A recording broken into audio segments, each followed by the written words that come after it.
Queridos amigos, muito boa noite. Prazer recebê-los aqui, né? Já estamos num evento aí desde 3 horas da tarde, alguns aqui já desde 3 horas, né? Um evento ali de preparação nossa, né, para o trabalho de assistência e promoção social espírita. Então tá meio confuso ali, mas agora já estamos ali preparados para a reunião pública. Já temos nosso amigo Marco Júe aqui já nos esperando, pronto para o estudo, né? Nosso grande amigo de Conselho Espírita de Unificação, diga-se de passagem, amigo de CERJ, amigo de um monte de coisa, né? Amigo do CEAS, lá do Aristide Silva. Então, estamos com os destinos cruzados já há muito tempo, meu irmão. Vamos lá, então vamos, como sempre, ler uma página preparatória ali da nossa prece. Vamos ler do livro Caminho, Verdade e Vida, pelo Espírito de Emmanuel, psicografia de Chico Xavier. Então vamos abrir ao acaso a página de número 65, chamado Pedir. Jesus, porém, respondendo, disse: Não sabeis o que pedis. Mateus capítulo 20, versículo 22. A maioria dos crentes dirige-se às casas de oração no propósito de pedir alguma coisa.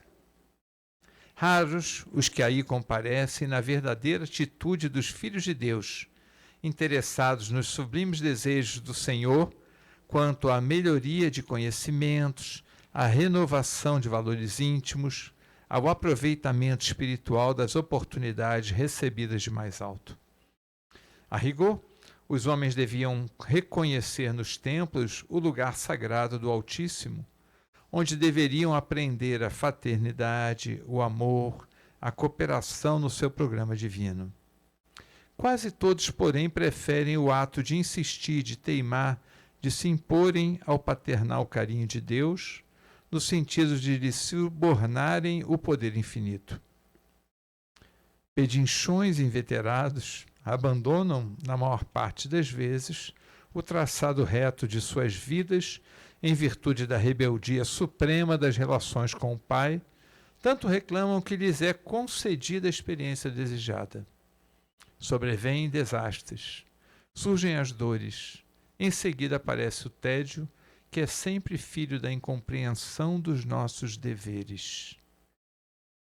Provocamos certas dádivas no caminho, adiantamo-nos na solicitação da herança que nos cabe, exigindo prematuras concessões do Pai, à maneira do filho pródigo. Mas o desencanto constitui-se em veneno da imprevidência e da irresponsabilidade. O tédio representará sempre o fruto amargo da precipitação de quantos se atiram a patrimônios que lhes não competem. Tenhamos, pois, cuidado em pedir, porque, acima de tudo, desejamos solicitar a compreensão da vontade de Jesus a nosso respeito. Vamos orar, amigos. Senhor Jesus, amigo querido de todas as horas, amigo das horas ridentes, amigo das lágrimas na escuridão de nossos quartos. Aqui viemos, mais uma vez com as mãos súplices, a te pedir, Senhor. Porém, já nos alerta Emmanuel. Nós te pedimos, dá-nos a força para caminharmos nossa jornada única de cada vida, única dentre os nossos amigos, nossos parentes, cada um no seu caminho, na certeza de que o Pai nos coloca em cada momento dessa estrada, essa jornada que empreendemos, lições importantes para serem apreendidas e guardadas em nossos corações.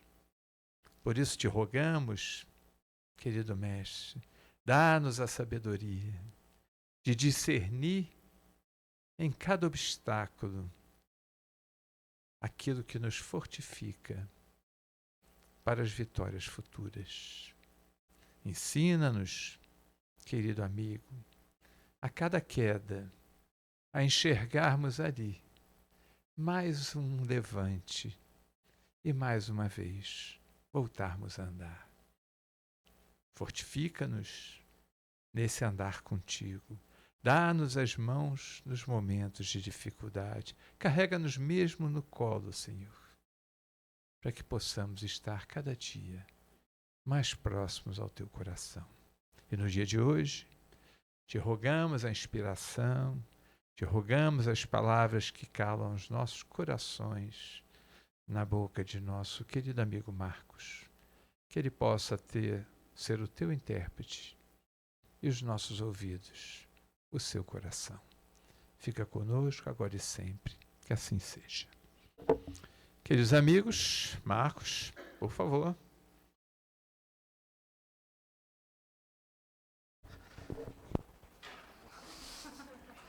Tem gente do SEAS infiltrado aqui. Essa fileira aqui é do SEAS, sabe? Não adianta fugir que...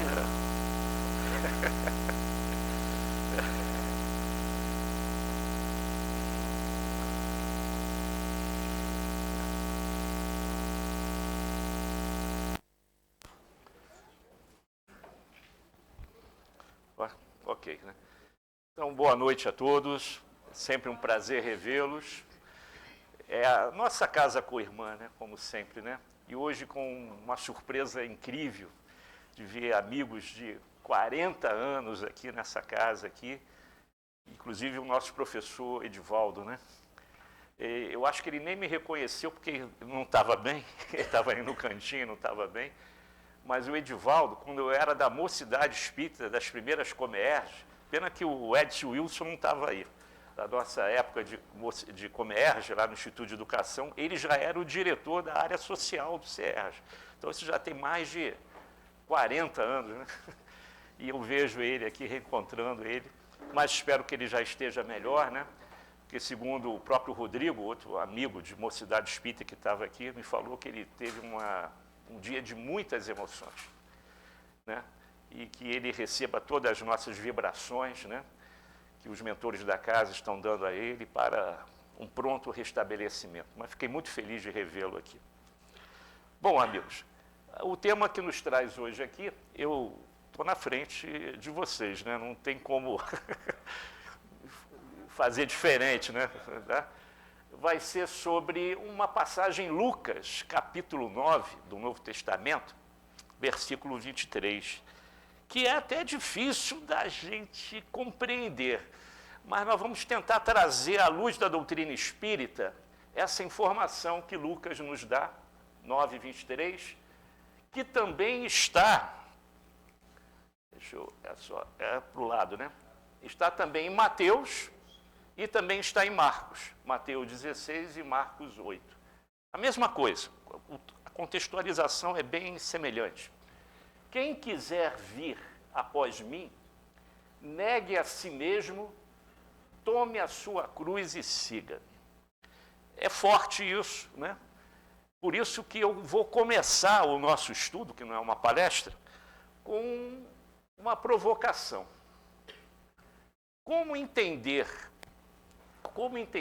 o negar-se a si mesmo, se tudo na Terra, tudo mesmo, leva o homem à satisfação das suas necessidades materiais, espirituais, até físicas? Como é que eu vou negar a mim mesmo? Se eu tenho tantos compromissos familiares, profissionais, dentro da casa espírita, como é que eu vou negar a mim mesmo para seguir o Mestre? Qual o sentido verdadeiro dessa expressão que até hoje muitos entram em conflito, com dificuldade de entender? Graças à doutrina espírita, né, levantando o véu da verdade, a gente consegue hoje entender perfeitamente o Sermão do Monte, as parábolas, mais de 40 parábolas de Jesus, e algumas inserções dentro dos evangelistas, né, dos evangelhos desses apóstolos. Uma delas é essa, que hoje nós vamos tentar dissecar, palavra por palavra, item por item, algumas coisas que ainda não são claras para todos nós. Vamos começar assim. O que significa a expressão negue-se a si mesmo? Não é da forma literal, como vocês estão vendo aí. Tudo no Evangelho, em todas as colocações de Jesus, em suas parábolas, a gente tem que ver as entrelinhas, o significado maior daquilo que ele estava falando, onde muitos da época não entendiam, como até hoje a gente, como eu falei, se não fosse a ajuda da literatura espírita, nós não entenderíamos, que levantou o véu da verdade, mas muitos que estavam naquela época, que não entenderam também, receberam a mensagem do Mestre Jesus que em breve um Consolador viria, que seria a terceira revelação, explicar tudo aquilo que Jesus na época não podia falar. E se falasse, quase sempre ficaria no ar uma interrogação, tanto que as parábolas, claro, a maioria não entendeu perfeitamente o significado das parábolas. E mesmo aqueles que não tiveram condições de entender o significado maior nas entrelinhas das parábolas, entenderam aquela história, era uma bela história contada por Jesus, e saíam dali felizes, com um ânimo renovado, não sabia por quê, mas tinha aquela energia revigorante dentro deles, mesmo sem entender o contexto maior das parábolas, que só agora a gente, na maioria de nós espíritas, estamos compreendendo. E negue-se a si mesmo não é diferente. Então vamos ver aqui, ó. Vou trazer alguns itens, porque um só não é suficiente, né? Igual às parábolas. Cada autor, cada livro que você pegue, cada interpretação que você faz hoje, amanhã poderá ser diferente, porque são textos atemporais e que vai servir de acordo com as nossas necessidades de vida, da nossa dificuldade momentânea, pontual, e nós vamos nos achar ali no meio daquelas parábolas e também na chamada importantíssima do Sermão do Monte. O próprio Gandhi dizia que se todo o Evangelho fosse perdido e só sobrasse o Sermão do Monte, já estava suficiente para todos nós, né? Então, olha a primeira interpretação, a primeira discussão que podemos trazer para vocês. Negar-se a si mesmo, depois eu vou dar a fonte lá no finalzinho, são 5 itens. Negar-se a si mesmo é negar-se a ser fruto da matéria. Então já começa por aí. Mas ainda não entendemos perfeitamente o significado disso. É compreender-se como espírito imortal, percebendo que suas necessidades espirituais estão acima das necessidades materiais. Naquela época, mais do que nunca, era dificílimo entender assim. Hoje, com o advento da terceira revelação, do Consolador prometido pelo Mestre, podemos sim compreender que não somos só matéria. A morte não existe, e o Espiritismo prova isso, né, matando a morte. O espírito é imortal, e graças a essa temática e uma palavrinha muito específica, peculiar da doutrina espírita, chamada reencarnação, a gente consegue entender as coisas, sabendo que não existe erros, não existe acaso, né? Nada disso. Tudo tem uma razão de ser, inclusive as provas pelas quais passamos. Tem uma razão de ser, se nós entendermos aí o apontamento e a reflexão da reencarnação. Então, nós somos espíritos imortais, percebendo que suas necessidades espirituais estão acima das necessidades materiais. Isso é um estágio que muitos ainda não conseguiram entender. Muitos irmãos nossos acham que a vida material é a vida que vai trazer felicidade. Só será feliz se tiver acesso aos bens materiais. E aí a gente tem que ser sincero, eles nunca o serão, porque a felicidade não está na posse de bens materiais. A felicidade vem de dentro do espírito, e muitos já são felizes e não sabem disso. E ao buscar a felicidade em bens materiais, assim que ele conquistar o bem A, B ou C, daqui a uma semana, ou até menos do que isso, já vão querer outra coisa, porque aquilo já ficou tedioso, velhaco. Então eles querem algo mais novo, melhor, maior. Então essa busca do ter faz com que a criatura ligada à matéria nunca seja feliz. E às vezes ela já é, mas ela não entende isso. Daí as necessidades das provas, das dores que chegam para alertar. Aquela alfinetada para despertar o espírito. Vê se tu acorda. Outro item. Em assim se percebendo, como espírito imortal, eliminará todo o excesso, todo o supérfluo, no objetivo de não prejudicar o espírito. Porque esse pessoal que vive na busca do ter, hoje, ele não quer mostrar que tem. É a ostentação, né? A ostentação fala mais alto. Ele não basta ter, ele tem que mostrar que tem. Essa é a angústia dele. Uma vez até a gente brincou aqui em outra oportunidade, né? Da invigilância em relação a essas posses materiais, né? De ostentação, de comprar coisas que às vezes não têm objetivo nenhum, não tem utilidade alguma, mas ele tem que mostrar que tem, para dizer que ele é feliz, e não é. A felicidade não reside nessas posses, né? Que levará consigo para sempre. O quê? Apenas a felicidade do espírito, né? Apenas vai levar para sempre, no mundo espiritual da erraticidade, os valores espirituais desenvolvidos durante a sua existência. É isso que a gente vai levar. Não adianta ficar preso às coisas materiais, com ciúmes de algumas coisas, porque, na boa, pessoal, assim que a gente desencarna, um segundo ou um terceiro membro da família vai doar aquilo que você guardou anos que não tinha utilidade nenhuma. E vai encontrar uma pessoa onde aquele bem vai ter uma certa utilidade. Basta desencarnar. Aquilo vai sair da tua posse, porque já desencarnou, e vai para uma outra pessoa. No mesmo instante, tudo será repartido e você não vai levar nada. Nada, nada.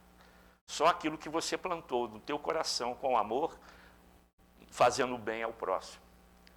É isso que você vai levar para a erraticidade.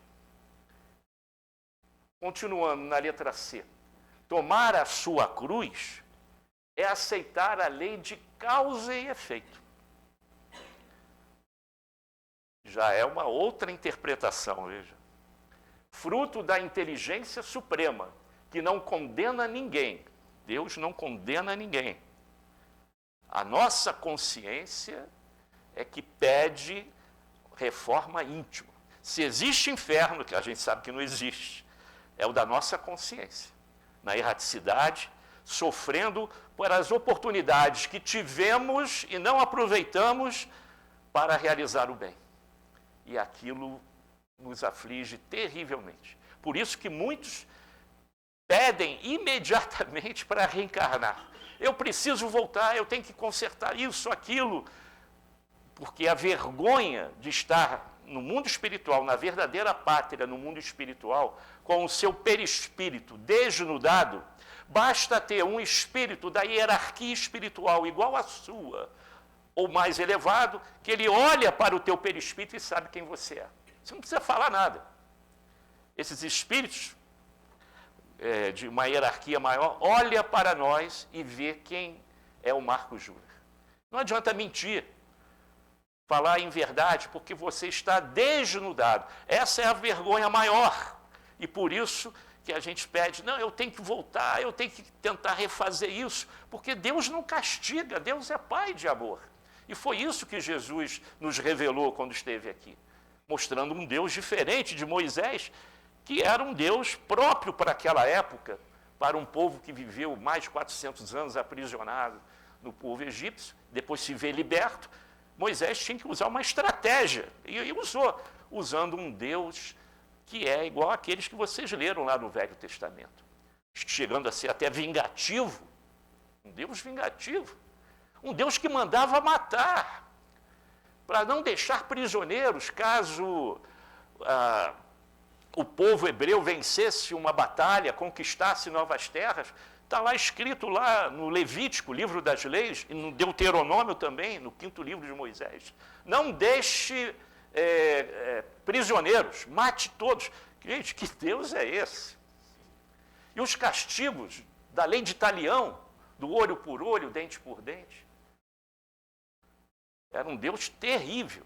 E quando Jesus chega mostrando um Deus diferente, de amor, de amizade, de paz, de perdão, inclusive pedindo para você perdoar o seu inimigo, que na lei de Moisés isso era impossível, de oferecer uma face se a outra fosse esbofeteada. Poxa, como é que fica a lei de Talião de Moisés aí? Esse cara está complicando a nossa vida, e por isso que ele foi crucificado. Porque ele incomodava. Aliás, ele incomoda até hoje. Jesus ainda incomoda até hoje. E por incomodar, ele foi levado à cruz. Falava umas coisas assim, né? Amar ao próximo. Todos. Deus é de amor, de perdão. Então, muitos, por não entender a verdadeira mensagem do Mestre, ficou do lado lá dos doutores da lei, né? E esse foi o fim de Jesus, por mostrar um verdadeiro Deus. E, com o tempo, a gente foi entendendo essa verdade. E, continuando aqui, vamos retomar a frase toda, o item todo. Tomar a sua cruz é aceitar a lei de causa e efeito. Ok? Fruto da inteligência suprema, que não condena ninguém, mas dá a todos as consequências dos seus atos agradáveis ou desagradáveis, para aprendizado e evolução espiritual. Então, cada um de nós tem um planejamento reencarnatório. Ninguém reencarnou sem um planejamento reencarnatório, dentro desse momento que nós estamos vivendo, aqui na Terra. E dentro desse planejamento tem algumas dificuldades que teremos que enfrentar para ver se a gente agora consegue entender a lei de amor. E essa dificuldade começa muitas vezes, como nós já estudamos aqui, dentro do próprio lar. Pela bênção do esquecimento, nós recebemos aqueles espíritos que muitas vezes prejudicamos em épocas passadas. E pela bênção do esquecimento, hoje o abraçamos, amamos e tentamos levar para o caminho do bem, com muito amor e carinho. Por isso, e isso já foi tema aí de discussão nossa aqui na casa, com os evangelizadores da casa, por isso que muitos jovens têm comportamento diferenciado, dentro do próprio lar. Uma família com 2, 3 filhos, educados pelo mesmo pai, pela mesma mãe, nas mesmas escolas, na mesma igreja, na mesma unidade religiosa, não importa o termo, um é diferente do outro. Um, às vezes, pode chegar para você e dizer, pai, eu te amo e vou morrer contigo ao teu lado. E o outro, eu te detesto, se eu puder te ver morto hoje, eu peço isso a Deus. Da onde vem isso? Da onde vem isso? Das memórias que os espíritos, nós espíritos, trazemos de eras passadas. E cabe a nós, pais, educadores, evangelizadores, amar mais ainda esse espírito. Mostrar para ele que ele é amado, sim, e que se ele desejar fazer da sua vida, com o seu livre-arbítrio, que é um direito dele, o destino que lhe aprover, que ele seja feliz. Mas nós estaremos lá para receber quando ele voltar, derrotado muitas vezes na batalha da vida. Essa é a nossa realidade. E graças à reencarnação, repito, essa palavrinha mágica, a gente entende isso tudo. Entende. Por isso que a doutrina espírita é consoladora, extremamente consoladora. mostrando que estamos no caminho certo em que iremos cumprir aquela máxima do Cristo: os meus discípulos serão reconhecidos por muitos se amarem, e todos vão se amar. Não deu certo nessa, vai voltar depois. Não deu certo depois, vai ter uma outra oportunidade, mas ninguém vai deixar de amar ao próximo para atingir o estágio maior da hierarquia espiritual, segundo Kardec, na questão 100 do Livro dos Espíritos, que é o do espírito puro de primeira ordem. Ali não vai ter desavença com ninguém. E mesmo no estágio de felicidade, que é um outro estágio evolutivo de um planeta, nós vamos entrar agora de regeneração. O de planeta feliz vem depois. Isso também já vai ser trabalhado de forma exemplar por cada um de nós. É um trabalho difícil? Claro que é.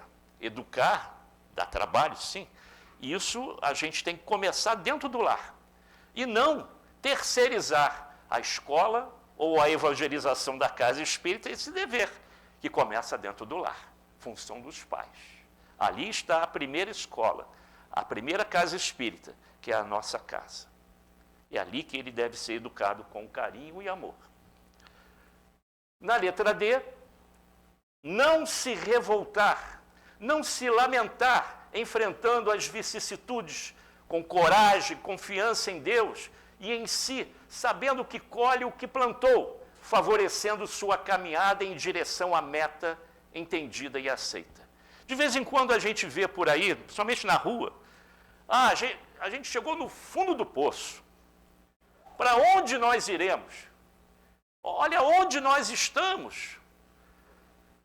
Olha, a gente pode ouvir isso lá fora de qualquer pessoa, menos dentro de uma casa espírita cristã como a nossa.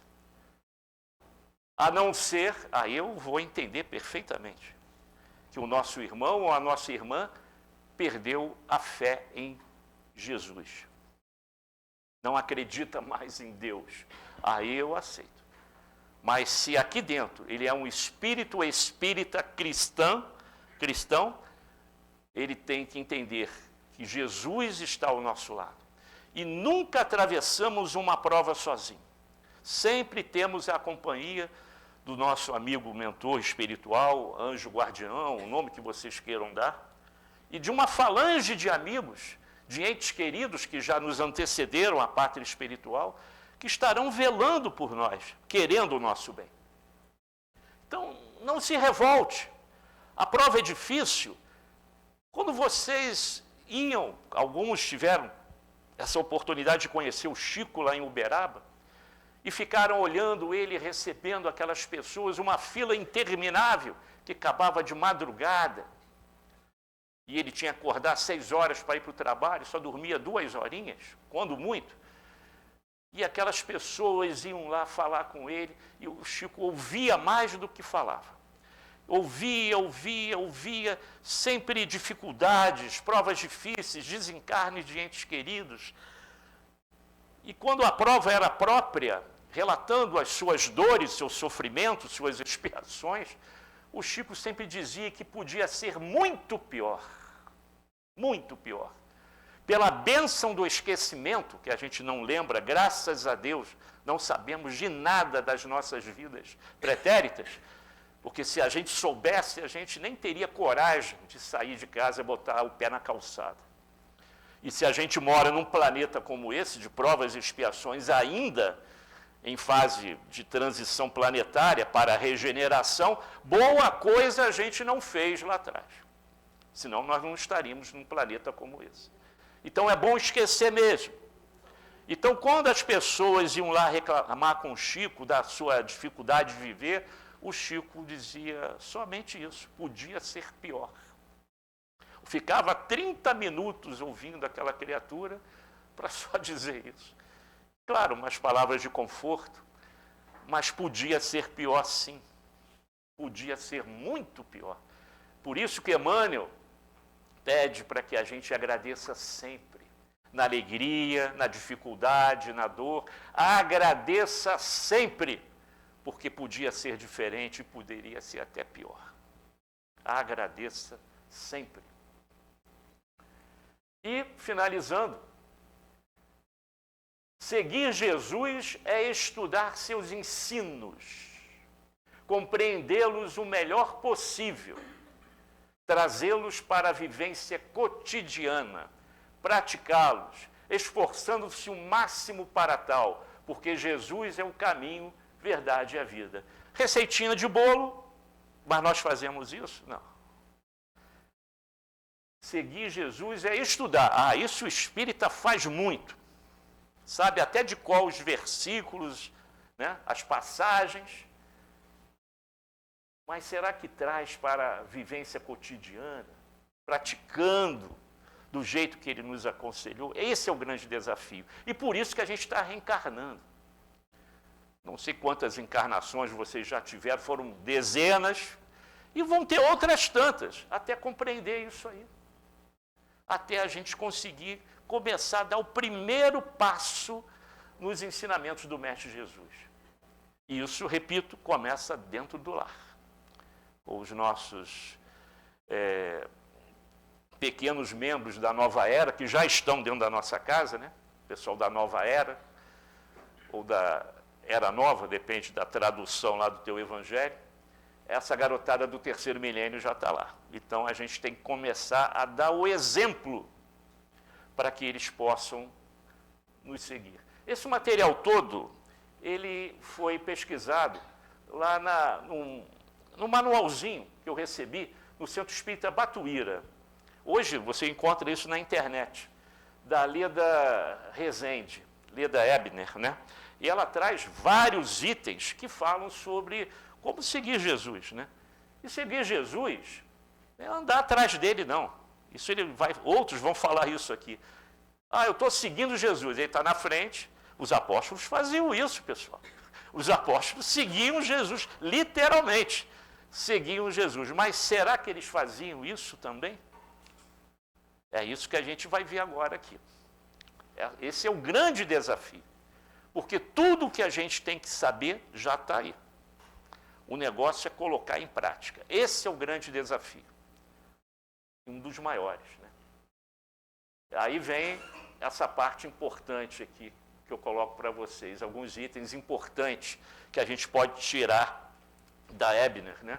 Nesses 5 itens anteriores. Jesus, quando ele falou aquela expressão, o tema do nosso estudo de hoje, se dirigiu à multidão e não apenas aos 12 apóstolos.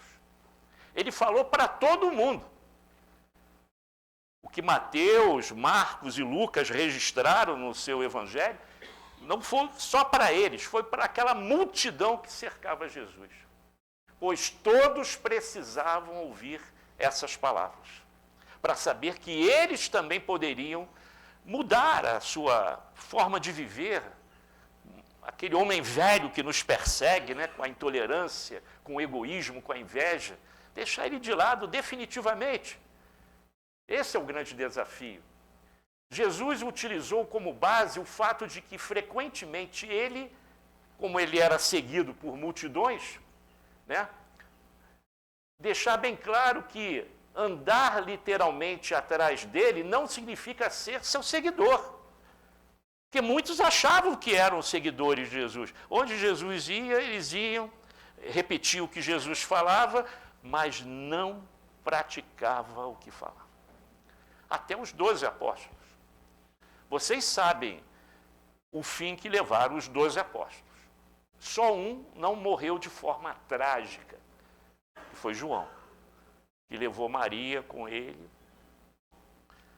segundo o pedido do próprio Jesus, né, que ficasse com ela. Os outros 11, começando pelo primeiro, que se suicidou, todos tiveram mortes terríveis, testemunhando Jesus, mas testemunhando Jesus. Aí a gente vê assim, poxa, mas eles andavam com Jesus, comiam com Jesus, dormiam no mesmo lugar em que Jesus, às vezes até embaixo de árvores, conversavam, refletiam com Jesus os ensinamentos, mas no momento maior de testemunho, não foi só Pedro, não, os outros caíram fora também. Os outros caíram fora.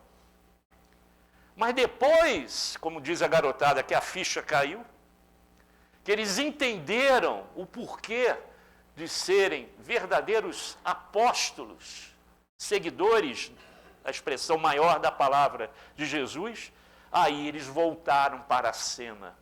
E vocês, estudando a vida de cada apóstolo, vocês vão ver por que eles têm aquele link que foi feito com a Igreja do Vaticano, sendo chamado hoje de santos. Todos testemunharam Jesus, mas depois de uma pequena reflexão, reconhecendo o erro, a covardia, a imprudência. Não, eu tenho que fazer diferente. E fizeram, todos eles, com exceção do primeiro, que mesmo assim foi abençoado pelo mestre, cujo momento, os 2 primeiros dias, o mestre ficou com ele lá, com Maria, sua mãe. Por isso que Maria, quando você lê o livro da Ivone Pereira, né, sobre os suicidas, né, você vai ver lá que ela tem uma falange comandada por ela, uma falange amorosa que atende aos suicidas. Porque assim que Maria soube do desencarne de Judas daquela maneira, ela foi a primeira a encontrar com o corpo dele. Irmão X descreve essa cena belíssimamente. Foi a primeira a estar com ele. E a partir daquele momento, ela sempre realizou um trabalho com os irmãos suicidas. Até hoje, essa falange de Maria no mundo espiritual, lá no Vale dos Suicidas. Então, Ivone Pereira foi levada até lá em espírito, vivenciou aquilo, viu aquilo tudo e voltou para escrever. Quase todo o livro dela, Memórias de um Suicida, foi com ela em loco, vendo o clima, a situação, o vale como era, para poder descrever da melhor maneira possível aquilo que ela via em espírito. E Maria está lá, ajudando aqueles que, por uma opção infeliz, optaram, né, pelo suicídio. Terceiro, logo, para que uma pessoa seja um discípulo verdadeiro de Jesus, essa pessoa precisa negar-se a si mesma, nesse sentido que a gente viu aqui. Nessa contextualização que vimos aqui. Bom, aí a gente traz alguns autores espirituais, Maria Dolores, Irmão X, que, em resumo, eu retrato nesse slide aqui. Nossos planos, metas e sonhos não são mais importantes que a vontade de Deus. Por vezes, eles nos chamam a fazer sacrifícios, abandonando o conforto e a vida cômoda para cumprir seus planos. E aí ele pede a nossa ajuda. Não uma ajuda igual aos primeiros cristãos, que todos foram mártires. Ser cristão naquela época, há 2000 anos, era um desafio. Hoje nós podemos dizer, eu sou cristão. Qualquer parte do planeta, quer dizer, em algumas não, né?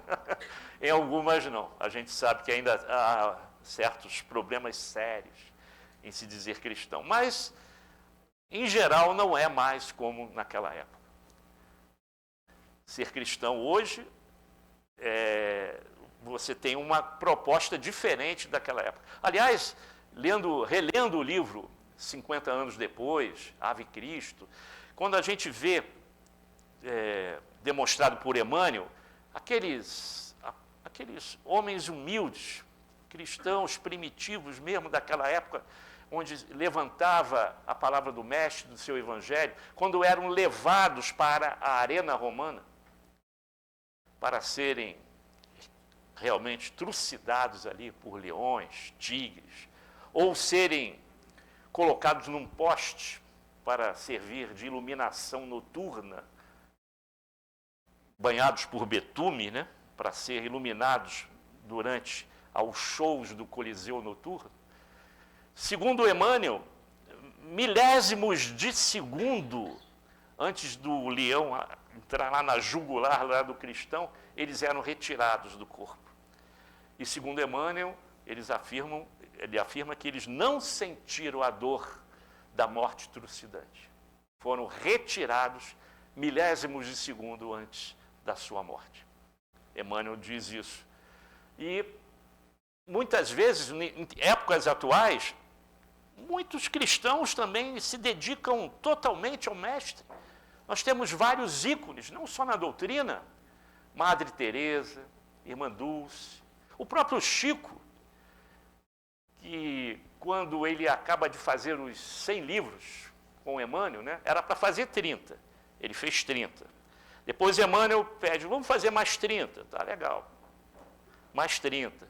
Bom, agora vamos tentar chegar a 100, chegou a 100. Aí o Chico com aquela ingenuidade, né, agora nós terminamos, né, Chico? O Emmanuel, agora nós terminamos, né, Emmanuel? Aí o Emmanuel, Chico, a sua vida foi apropriada pelo mundo espiritual. O Chico não tinha vida social. O Chico não... Muitos de vocês agora, quando saírem daqui, vão ter um compromisso social, ou amanhã. O Chico não tinha isso. A vida do Chico foi apropriada pelos amigos espirituais, segundo Emmanuel. E isso, claro, né? O Chico já devia saber que estava no planejamento estratégico dele ao reencarnar nessa ambientação reencarnatória. Ele já sabia. Um Divaldo, com aquele trabalho maravilhoso na casa, na Mansão do Caminho, com mais de 400 filhos, com o seu nome lá como pai. E outros, né, até anônimos, que se doaram, né, para o trabalho de Jesus. E os apóstolos também abdicaram de suas carreiras. Muitos eram pescadores. Um era até comerciante, o outro fazia parte até do controle dos impostos daquela área dominada por Roma. Abdicaram das suas carreiras, segurança e até das suas vidas e da sua família também. Porque a família desistiu de conviver com eles. Muitos saíram, abandonaram. Nos tempos de grandes milagres e sucesso, isso era mais fácil, na época de Jesus, né? Mas nas horas difíceis, até eles tiveram de negar a si mesmos para continuar com Jesus. Seguir Jesus, repito, não é andar atrás dele, pessoal. Até mesmo numa simples atuação na seara espírita, você vai ter que repensar no teu compromisso social, por causa do compromisso que você tem na tua casa espírita, compromisso que você fez com os seus irmãos que estão esperando você num determinado lugar para estudar o Evangelho, para uma reunião administrativa. Às vezes a família não entende, né? A maioria entende até, mas fica com até um ciúminho, né? Poxa, tá lá. Outros parentes mais irritadiços dizem assim, lá vai o padreco de novo para a igreja, né? É a casa espírita, no caso, né? Lá vai o padreco de novo. Não sai de lá. Não sai de lá, eu não sei o que ele faz lá. Ah, mas quando desencarna um ente querido, aí eles sabem a quem procurar, né? Aí eles sabem a quem procurar. Para pedir ajuda, apoio espiritual, aí eles sabem. Um espírita que se diz espírita, cristão, andando na rua, e hoje não precisa de câmeras, não precisa para você ser policiado, ainda mais numa cidade como a nossa aqui pequenininha, que todo mundo sabe onde você mora, quem você é, por onde você anda.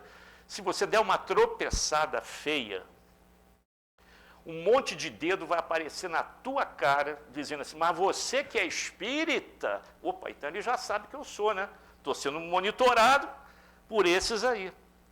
Você que é espírita fazendo tal coisa, então nós somos observados sim.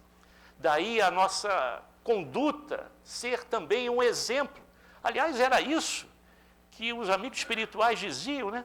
A maior propaganda, e Kardec já falava isso, a maior propaganda que podemos fazer da doutrina espírita, além da sua divulgação para todos, é dando o nosso exemplo. Por isso que Kardec era super respeitado na Grand Paris daquela época. Um homem de bom senso, como era chamado, até pelos detratores, seus inimigos gratuitos, le bon sens incarné, o bom senso encarnado. Até pelos inimigos ele era respeitado, mas por causa da sua linha de conduta por toda a sua vida. E é o mínimo que a gente pode fazer para divulgar a doutrina. É claro que ninguém é perfeito. De vez em quando a gente vai dar uma tropeçada feia, uma escorregada, mas seremos sempre amparados pelos amigos espirituais. Sempre somos acompanhados por eles. Não por coincidência, Cristo recomendou, em primeiro lugar, que negássemos a nós mesmos se quiséssemos segui-lo. Ou seja, que negássemos nossas paixões, nossos desejos materiais, nossas próprias razões, o nosso orgulho, aquele homem velho que insiste em nos perseguir, e o nosso egoísmo. Irmã gêmea. Né? E tomar a sua cruz. Então a gente já entendeu uma coisa. E agora tome a sua cruz. O Evangelho nos avisa que os seguidores de Jesus enfrentarão dificuldades, sofrimentos, perseguição, muito mais naquela época, por causa da sua fé. E a cruz era símbolo de dor, de vergonha e morte. Era a morte mais infame, mais vergonhosa que Roma poderia dar a um criminoso. E tomar nossa cruz significa aceitar o perigo e o sofrimento por amor a Jesus. Não podemos abandonar Jesus nas horas difíceis. Será que é isso que nós fazemos? Na hora do testemunho, nós negamos o Mestre, como os 12 negaram? Só um que não. Será que a gente ainda faz isso? E a história da igreja está cheia de testemunhos desse naipe aí, indo para a fogueira até para testemunhar Jesus. Eurípides Barçanufo, da primeira encarnação que nós conhecemos aqui, foi Marcos, um essênio, registrado no livro da Corina Novelino, a mesma autora de Eurípides, O Homem e a Missão, para mim, a melhor biografia de Eurípides, esse livro da Corina Novelino, Eurípides, O Homem e a Missão. Mas ela, antes, editou A Grande Espera, que foi o encontro de dois jovens, Eurípides e Jesus, jovens, seus 12, 13, 14 anos, num acampamento essênio, numa tenda. E dizem as testemunhas oculares da época que luzes faiscantes saíam de dentro daquela tenda. Porque, segundo o próprio Chico, no prefácio do livro da Corina, falar de Eurípides é o mesmo que falar do Senhor Jesus. Então é um espírito de altíssima hierarquia espiritual que esteve conosco. E está conosco, né? Continua nos apoiando hoje, trabalhando na evangelização da garotada do terceiro milênio, com a proposta da evangelização de espíritos, e quem quiser conhecê-lo melhor, basta ir no Colégio Allan Kardec, em Sacramento, onde ele continua trabalhando em prol da evangelização do terceiro milênio. Então não podemos, em qualquer momento, recuar, abandonar Jesus, como muitos de nós já fizemos em épocas passadas. Bom, tomar a sua cruz significa aceitar irremediavelmente a aflição pela qual estamos passando, pela dor, pela vergonha, e isso a doutrina espírita, repito, ajuda a fazer a gente entender o porquê disso tudo. E perseguição também, por amor a Cristo e ao seu Evangelho. Hoje, claro, muito mais fácil, mas ainda há problemas sérios, né, de perseguições religiosas no planeta. Quando Jesus disse, tome a sua cruz e siga-me, ele estava ensinando aos seus discípulos e para todos aqueles que estavam ouvindo sobre o verdadeiro custo ou sacrifício em segui-lo. Com essas palavras, Jesus deixou claro que segui-lo não seria fácil. Não se tratava somente de crer nele, mas também de estar disposto a entregar a vida por ele se fosse necessário. E vocês viram que os próprios apóstolos recuaram, que conviveram com ele muitos meses, dias. Uma entrega total ao Mestre Jesus. Não se referia a simples renúncias ou dificuldades diárias, mas a disposição de dar a vida por amor a ele. E naquela época era verdade. Por aqueles que buscam a abnegação. Então, eu coloquei aqui em negrito, no caso aqui destacando em amarelo, umas coisas que a gente tem que repensar de vez em quando. E o que eu peço a atenção de vocês. Evidentemente, isso tem tudo a ver com aquele texto inicial, que a gente contextualizou o estudo de hoje, o segundo slide. Evidentemente, abrir mão de nossos desejos não importa dizer que é necessário nos privarmos do bem que possamos fazer a nós mesmos, já que é indispensável que cuidemos da nossa saúde mental, fisiológica, que tenhamos momentos de lazer, descanso e entretenimento. Isso é necessário, até para a nossa qualidade de vida e para que possamos trabalhar melhor. Não tenham vergonha disso, não. Ninguém aqui é Chico Xavier, não. Ele foi um exemplo, um ícone, mas nós não temos ainda condições de ser igual a ele. Então vamos fazer o nosso melhor, mas sem esquecer esses itens que estão aqui em amarelo. No entanto, é necessário discernimento para compreendermos quando os nossos desejos não estão viciados pelos mistérios de ordem exclusivamente material, cegos pelo orgulho e o egoísmo. Então temos que descansar? Temos sim. Temos que encontrar momentos de lazer com a família? Temos sim. Isso revigora cada um de nós, recarrega as nossas energias, né? Um descanso junto à natureza, e essa cidade oferece coisas maravilhosas. A gente se sente renovado para o trabalho. Então vamos aproveitar sim. Agora, cuidado quando esses momentos de lazer se tornam momentos de ostentação, onde, cegos pelo egoísmo e pelo orgulho, nós começamos a fazer coisas que poderíamos ter evitado. É só saber ter o bom senso de se fazer tudo na vida. Bom, isso aqui eu já falei e vou passar. Esse desenho eu usava muito na época da evangelização lá da nossa mocidade. E essa história vocês conhecem. Era o cara que queria pegar a cruz, segurar a sua cruz e seguir na sua marcha evolutiva, na sua ambientação de desafios e etc. Quem é da evangelização, quem é evangelizador, já deve ter visto esse material. Então ele pega a cruz dele e vai andando, né? Só que vai chegar um momento em que os outros também, acompanhando ele, ele vai se sentir um pouco cansado e vai pensar em cortar a cruz, para diminuir o peso. Então, lá, Senhor, corte mais um pedacinho, assim poderei carregar melhor a minha cruz. E assim ele corta a cruz dele, fica mais levinha e vai seguindo, até que chega um momento que ele vai passando todo mundo, ele está aqui na frente, né? Passou todo mundo, andando com rapidez, só que vai encontrar o primeiro desafio dele. E o desafio dele tinha que ter a cruz daquele tamanho, daquele peso, e ele não vai conseguir. Aí tá, vamos usar isso, quer dizer, a cruz como uma ponte de superar o desafio. E aí ele vai ter que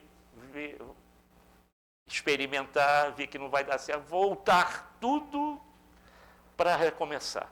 Essa é a história da nossa vida, pessoal.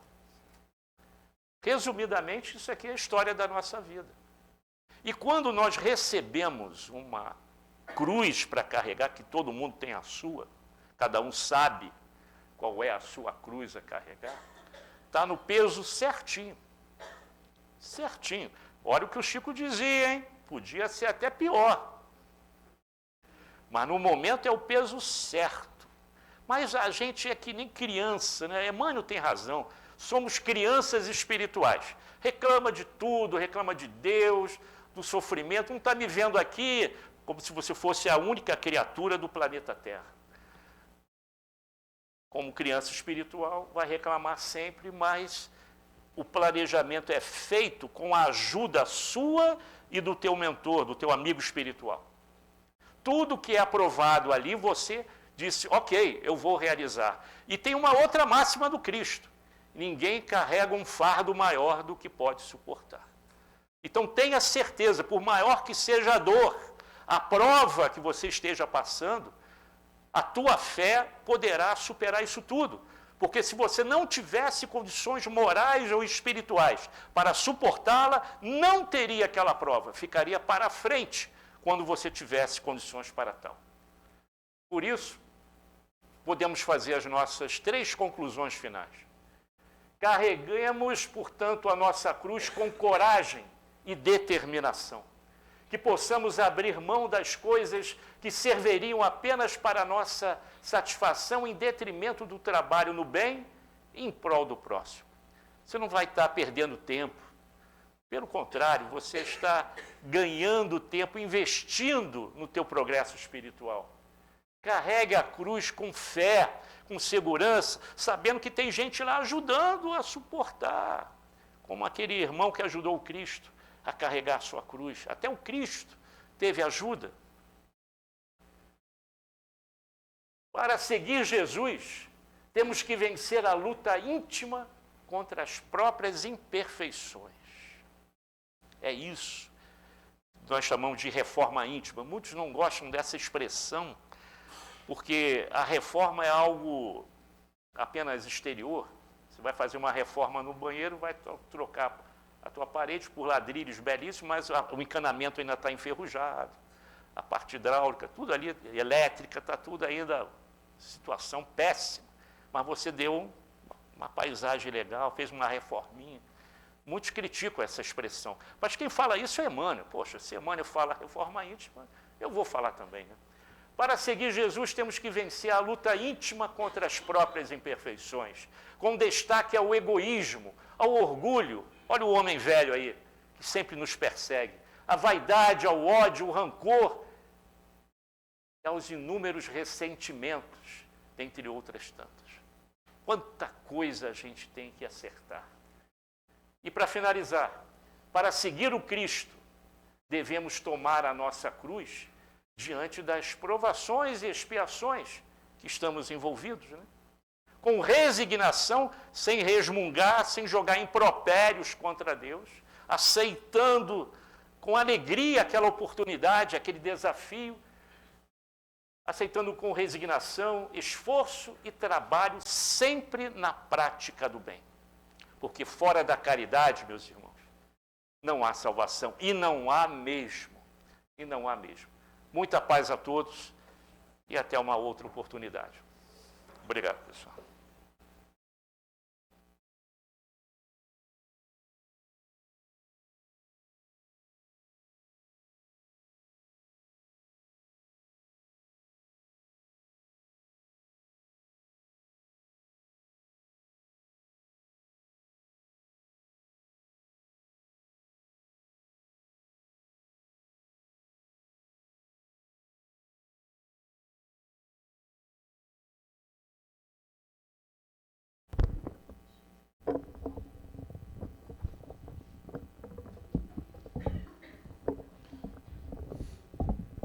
Muito boa noite, amigos. Para quem ainda não falei, Marcos, obrigado aí pelas reflexões aí para todos nós, né?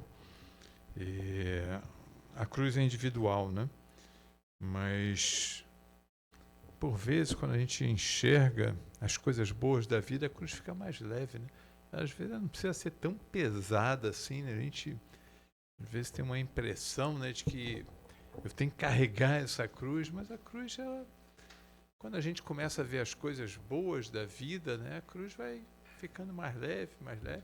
E Jesus nos prometeu que ele dividiria esse fardo com a gente também. Então, às vezes, né, Jesus já vai ficar na cruz, porque senão a gente pensa que ser feliz é você viver um momento, né, de pesado, uma encarnação pesada. Encarnação é uma dádiva, amigos. Encarnação é uma dádiva. Encarnação é só acordar todo dia. Marcos falou da nossa cidade aqui, Teresópolis, acordar todo dia, o canto dos passarinhos, olhando, é uma coisa maravilhosa, meu Deus do céu. E senão a gente não faz o contraponto, a gente fica muito focado nas nossas dores, nossas dificuldades, e aí a cruz fica pesada mesmo, aí é difícil carregar a cruz. Mas sempre podemos olhar a vida de forma diferente. Marcos assim trouxe para a gente essas reflexões de aprendizado da gente, né, da gente sempre enxergar na prova esse aprendizado para a gente poder ser mais feliz, que é o objetivo aí de todos nós. Mas acho que eu estou devendo ver aqui os recados. Você me mandou recado, né? Foi o que eu imaginei. Meu Deus, está mais enrolado que você. Então, deixa eu ver aqui. Márcia, bom, então tá. Bom, começando de trás para frente ali, né? Um dos avisos aí que nós já estamos com as agendas, né? Aqueles que desejarem agenda para 2026, né? Está muito bonita realmente a agenda, né? Jesus no dia 2026. Aqueles que desejarem encomendar, por favor, é só falar com Deise ou na secretaria ali. E o outro aviso é sobre momentos com Jesus. Então, nós temos aí anunciado já os momentos com Jesus, né? É um trabalho do movimento aí de Teresópolis, né? Nosso 13º seu, juntamente com os outros polos do Rio. Então, nós vamos estudar 2 temas. O primeiro deles é a expulsão dos vendilhões do templo. E o segundo tema, então, eu e o Pai somos um. Então, o nosso evento será em Teresópolis, né, aqui na Unifeso, né, no nosso polo, no campus Vale do Paraíso. E já estamos agora com as inscrições abertas. Então, finalmente conseguimos aí abrir no dia 1º de agosto. Estamos com inscrições abertas, todas as casas espíritas de Teresópolis participam, encerram suas atividades para poder participar nesse domingo, né? É um domingo inteiro para a gente de estudo, de reflexão. Aliás, é um domingo maravilhoso, né, Marcos? Se Deus quiser, Cleide, estaremos lá novamente, aí, se Deus quiser. Bom, alguém nos visita hoje pela primeira vez? Ah, não, antes... tá bom, mas alguém nos visita pela primeira vez primeiro? O pessoal daqui, então pode falar os nomes, por favor. Yannick. Tá, Yannick. Ana Beatriz. Alice. Ana Luísa. Marilene, como vamos? Tudo bem? Guilherme, como vão? Sejam muito bem-vindos aí, é um prazer recebê-los aqui de Olinda Amorim. E também, se desejarem alguma coisa, o Marcos até já conhece e já elucida vocês, mas querendo alguma coisa, mais informação, estamos aí à disposição. Alguém mais? Então, o casal, como vão? Tudo bem? Como é seu nome? Leila, Luiz. Sejam muito bem-vindos, Luiz, Leila. Prazer também recebê-los. E mais alguém ali, quem era? Não, acho que algum desencarnado, então, levantou o dedo ali. Finalmente, minha mediunidade de evidência chegou. Eu sabia que tinha meu dia, era hoje. Era hoje que eu ia ver o desencarnado levantando o dedo aqui. Ok, amigo. Então, vamos lá. Edilene, você tem um recado. Edilene, diga lá, amiga.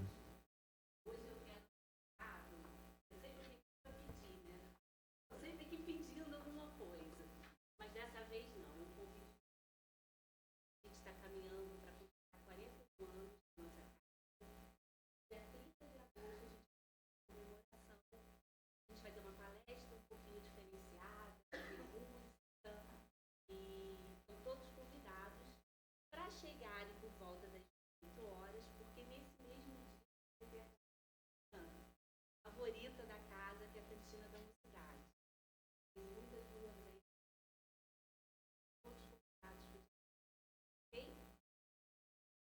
Obrigado, Gilene. Dia 30, portanto, aniversário da casa.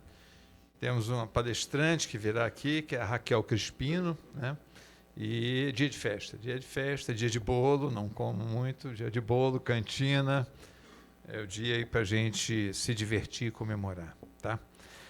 Bom, vamos encerrar então os nossos trabalhos, né? Fazendo a nossa prece, depois vamos passar o trabalho de passe, né, Antônio? Você que vai dirigir. Então tá, aqueles que desejarem tomar o passe, aguardem que nós chamaremos. Leonardo, você quer fazer a nossa prece, por favor, Leonardo?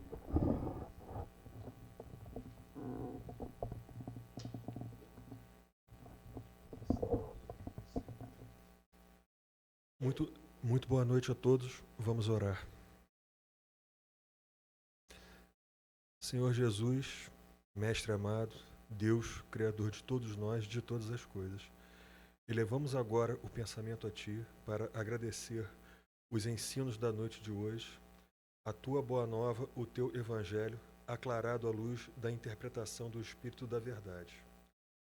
Pedimos que possa reforçar tais lições em nosso íntimo e que possamos levá-las daqui para o nosso dia a dia, para que possamos ser espíritas, ser dignos do título de cristãos durante todo o nosso cotidiano, seja no lar, seja no trabalho, seja no ambiente escolar.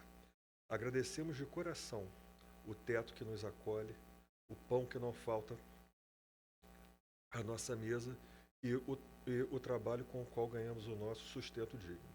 Em nome de Deus, Jesus e dos amigos espirituais, damos por encerrado mais essa etapa da reunião de hoje, dando graças a Deus.